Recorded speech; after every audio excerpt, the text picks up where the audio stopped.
In this WrestleTalk news, Cody Rhodes shoots on Brawl out, fences haven't been mended ahead of a potential CM Punk AEW return, some interesting AEW Heat, and more. Subscribe and enable notifications to always on for daily wrestling news videos, because if you don't, well then maybe I need to listen to some offers that have been laid out in front of me about contract tampering. You think Luke over there at WrestleTalk, you think he's under contract? Let's find out, Larson. I'm going to DM some people and find out. Time to tamper. Yeah. Dear Steve and/or Larson, my contract is up on... Sorry, what? We're rolling. Oh, we're rolling here. Support WrestleTalk. Support WrestleTalk.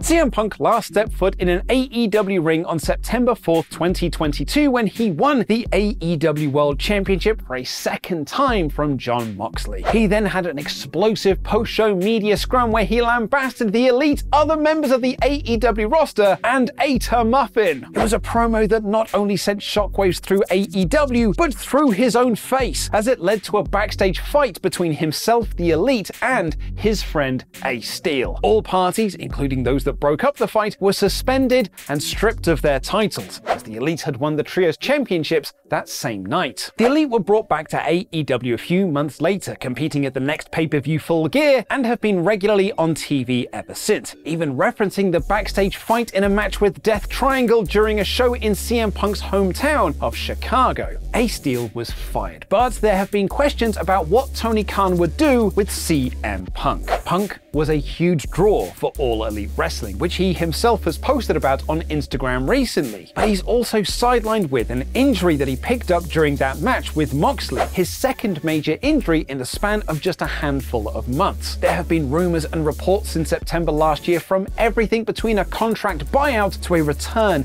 to the company. It really could go either way. Punk's name has not been mentioned since All Out, and he was removed from the cover of AEW's video game Fight Forever. Dave Meltzer has written and spoken about a potential CM Punk return, especially now that his injury recovery is nearly done, and Punk himself posted to Instagram just a few days ago alluding to the idea that he wants to forgive those who he might have wronged or who might have wronged him. But there are two sides to every story, and one of those sides is the Elite. Speaking about Punk's post and a potential return, Dave Meltzer spoke further about the relationship between the parties and how it's not looking great. Meltzer said a lot of damage done, there's a lot of mending of fences that needs to be done, and there's been no mending of fences at all. He adds it's a big situation because Punk could be back in 2 months, and then there's the decision. That's going to be a big story. How that goes down or doesn't go down. It is a big decision for Tony Khan. On one hand, he could keep his elite EVPs happy, considering that he's trying to negotiate new contracts with the Young Bucks and Kenny Omega to get them to stay, or he could bring back a proven ratings draw in a period of time where AEW's ratings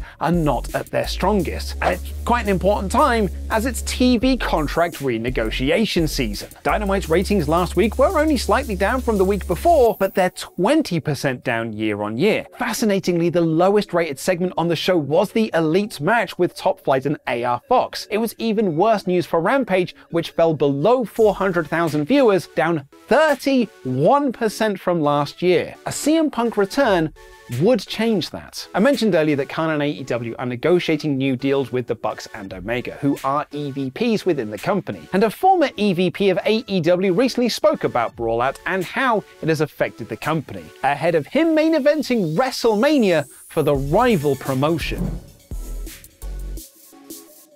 Thank you for your support on Patreon, Shield Maiden the Zornies, and Will the MS Warrior Stewarts. Get your own Patreon shoutout over at patreon.com/WrestleTalk.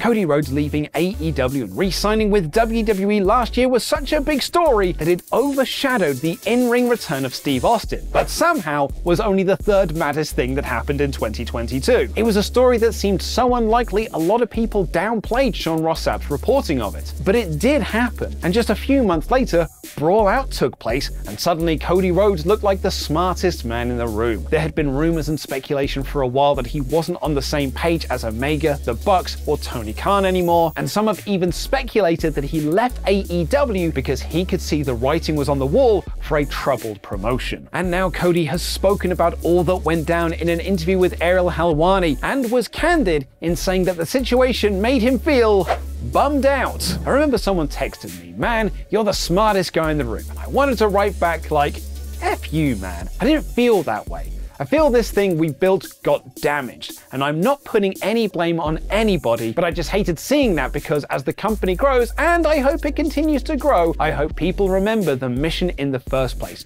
why we were there. If you bring in people that don't know the mission, things like that can happen. He added, "It's just that's how I felt. No heat on Punk, no heat on Matt, Nick, Kenny, or Tony. I was just bummed out when I saw it. That's not how we envisioned it." Rhodes reiterated that he has a good relationship with all parties involved, but the line of bringing people in who don't know the mission does feel like a slight dig at Punk. And as if catching himself, he quickly added, "I'm not saying Punk didn't know the mission or anything of that nature, but I was just bummed out." He also feels that something special within AEW died at Brawl Out, saying if you were at All In, the spirit of All In, if you ever lose that spirit, you're lost. And I think the spirit was gone in that moment. Rhodes adds that he hopes AEW can get that spirit back. And it's interesting how his comments on the situation really do echo what a lot of fans felt about Brawl Out last year. So where do you land on things these days in 2023? Would you bring back CM Punk or try to recapture that original All In spirit? Or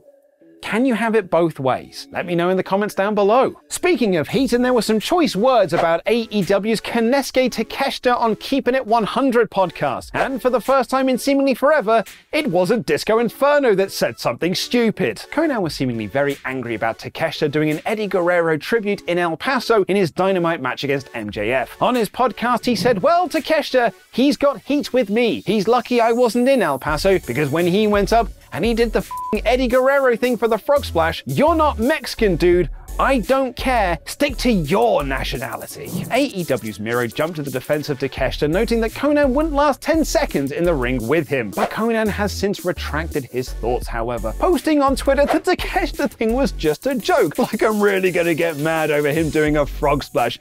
Everyone does it. If you actually believe I was hot, joke's on you. When a fan replied saying this felt like Konnan was backtracking because of potential heat with AEW while he's trying to rebuild bridges between them and AAA after he screwed them over for a potential working relationship with WWE instead, he replied, "Please don't tell me what I did or what my intentions were.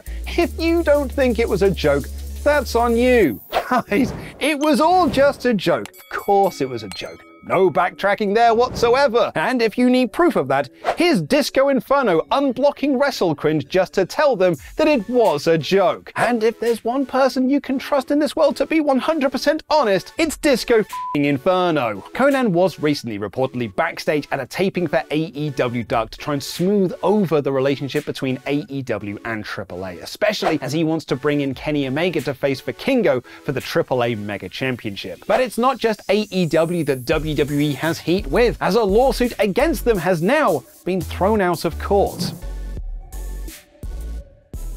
Tony Khan spoke recently about WWE contacting their talent in an attempt to tamper with their contracts and get them to come back into their fold. But he's not the first person to accuse of WWE of doing this or something similar. Let's not forget there was a lot of contract tampering conversations around the signing of ROH's Adam Cole, Kyle O'Reilly, Bobby Fish, and Donovan Dijak, which delayed their debuts in NXT. And MLW took WWE to court, claiming that they had pressured third-party streaming services to abandon their relationships in favor of signing deals with WWE instead. The suit read that there were ongoing attempts to undermine competition and monopolize the professional wrestling market by interfering with MLW's contracts and business prospects. In perhaps the most hilarious part of the case, WWE presented an October 2021 edition of the Wrestling Observer newsletter as evidence to show they were not a monopoly, highlighting the time that Rampage and SmackDown went head-to-head for half an hour and AEW won. WWE's own defense, which is now recognized by a court of law, is that AEW's The Bunny is a bigger ratings draw than Brock Lesnar. I think it's time to start pushing the bunny, you guys. And it worked, as a judge granted WWE's request to have the case dismissed. MLW now have 21 days to refile, which they plan to do. Court Bauer told PW Insider, "Our legal team is already at work on amending the complaint. We have every intention to continue pursuing our case against WWE." We end today's episode on some sad news though, as it's been reported that legendary promoter Jarrett has passed away at the age of 80 after a battle with cancer. Jarrett was best known for his work as booker and promoter during the glory days in Memphis when he and Jerry the King Lawler ruled all of wrestling. His weekly show on Saturday mornings was an institution. As Dave Meltzer writes on Figure 4, during the late 70s and early 80s, more than 20% of the homes in the metro area watched the show, and more than 70% of the television sets on during that time period were watching the wrestling show. It was by far the highest rated wrestling show in the country. When Vince McMahon feared that he might face jail time during the steroid trial in the early 90s, he brought in Jarrett to run the company should he go to prison. And after failing to buy WCW in 2000, Jarrett and his son Jeff Jarrett started total non-stop action. After substantial money losses, they sold the company to the Carters, and after a falling out with Jeff, Jerry left TNA. The wrestling world has shared their memories of Jarrett, including Dutch Mantell and Nick Aldis. James Storm and Frankie Kazarian shared their appreciation to Jerry for getting their starts in the business, as did the Honky Tonk Man. Christopher Daniels posted, "I had such good experiences working with him in early TNA. He told my parents that the America's Most Wanted XXX cage match at Turning Point 2004 was one of the best he'd ever seen, which was a compliment that I cherish to this day. We here at WrestleTalk would like to extend our thoughts and well wishes to the family and friends of Jerry Jarrett." Today on the WrestleTalk podcast channel, it will be Pete Quinnell and Sullivan Bo Brown battling over Elimination Chamber predictions, with the winner getting both shots at My Jam That Championship at WrestleMania. Only one may win, and the other will be branded a smelly loser for at least 2 weeks. But if you're looking for Elimination Chamber predictions on this channel, myself and Ollie Davis did them in our latest 3-count. Here's a clip. Beth Spanks Bliss. Not the wrestler Bliss. Yeah, I was going to say, yeah. But ecstasy for Dom. Yeah, I mean, and I've got something similar, pegged by Rhea. Can he say that? He did not pull any pegs there, did he?